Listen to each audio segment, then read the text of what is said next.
টক জিনিস দেখলে জিভে জল আসে না এমন কেউ আসে নাকি? মা গো মা, আমার তো জিভে জল এমনিতেই চলে আসে খালি টক দেখলেই না, টকের কথা কেউ মুখে বললেই হলো। আর যদি তেঁতুলের ছবি দেখি তাইলে তো কোনো কথাই নেই, জিভের জল একবার গিলতে হবে তারপরে গিয়ে ছবি দেখতে হবে। আসসালামু আলাইকুম, সবাই কেমন আছেন? আলহামদুলিল্লাহ আমি অনেক ভালো আছি আপনাদের দোয়ায়, আশা করি আপনারাও অনেক অনেক ভালো আছেন। আর টক দেখলে জল আসে না মানে জিভে জল আসে না এমন কেউ আছে নাকি? আসলে সবারই কিন্তু কোনো না কোনোভাবে একটু খাইতে ইচ্ছে করে। আর যদি হয় আমের দিনে যদি আমের ভর্তা হয় তাহলে তার কোনো কথাই নেই। যাই হোক, আমগুলা কুচাইয়া নিয়ে কিন্তু এই যে ভর্তা বানাইতেছে, এদিকে দুই মেয়ের কিন্তু একবারে এত মন চাইতেছে খাইতে, কি আর কইতাম।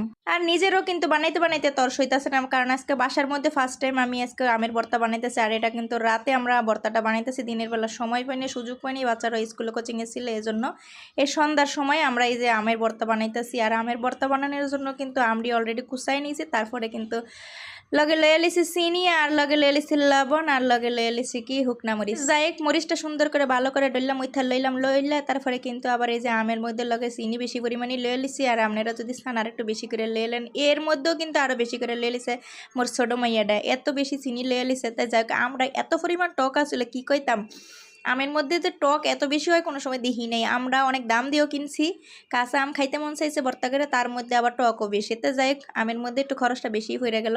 তো যেদিন এই আমরা কিনে আনছি ওই রাত্রি আবার অনেকগুলো আম একবার আড়ত থেকে কিনে আনা হয়েছে ঘরের মধ্যে অনেকগুলো, তো ওইটা দিয়ে আবার আমসত্ত্ব বানাইছি, আবার এমনি ভর্তাও অলরেডি প্রতিদিন খাই। যাই হোক, আর এই যে এই ভর্তা কিন্তু বানায় খাইছি 2 দিন আগে, আর এই যে এখন বয়স করতেছি, এই বয়সটাও করতে পারতাছি না, মুখের মধ্যে এত পানি আসতেছে কি কইতাম বন্ধুগণ। আমের ভর্তা কি দেখলে সয় নাকি, মনে চাইতেছে আবার এখন বানাই খাই। তো এখনও কিন্তু সন্ধ্যাবেলা, তো আজকের বানাই খাইতাম না। যেদিন আমরা এই জিনিসটা বানাইছি ওই দিন মোটামুটি ভালোই গরম টরম আসছিল, খাইতেও ভালোই লাগছে। আর এই যে এক হাতে না 3 হাতে মিল্লা জিল্লা খাইতেছি, কি আর বয়স করবো বন্ধুগণ। আমার তো জিব্বার ফানি ধরে রাখতে পারতেছেন নি, এত মন চাইতেছে আবারও খাইতে। যাই প্রতিদিন একটু একটু করে বানামো, কিন্তু এই বানানো কুচানোটাই একটু বিরক্তিকর। তবে আমার কাছে বেশি ভালো লাগে, একবারে বোরহানির মতন লাগে যদি মনে করেন ব্লেন্ডার করে জুস খাওয়া হয়। কাঁচা আমের জুসটা আমার কাছে অনেক ভালো লাগে। এই তো বুঝতে পারতেছেন, আমি কিন্তু বয়স করতে সময় এত বেশি কাটাকাটি করা লাগে না, কিন্তু ওই যে বললাম না আমের ভর্তা দেখা যে এত মন চাইতেছে খাইতে, এই জন্য বারবার ডুব গিলতেছি, আর বারবার কিন্তু আমি কাইটা কাইটা ভিডিওর ভয়েসটা করতেছি।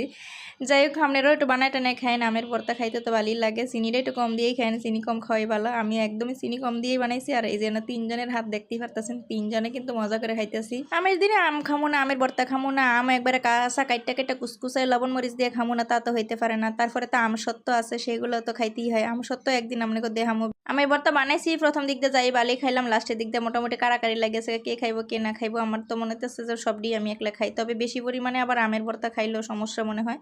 তাই যাই হোক, ভিডিও শেষ করে দিতেছে, আমের ভর্তাও খাওয়া মোটামুটি শেষ হয়ে গেছে। ভালো লাগলে অবশ্যই লাইক কমেন্ট শেয়ার করবেন। ইনশাল্লাহ পরবর্তীতে আবার ভিডিও দিব, সেগুলোর জন্য অপেক্ষা করবেন। আর পরবর্তী ভিডিওতে অবশ্যই আপনাদেরকে আম সত্য দেখাবো ইনশাল্লাহ। সবাই ভালো থাকেন, আল্লাহ হাফিজ, আসসালামু আলাইকুম।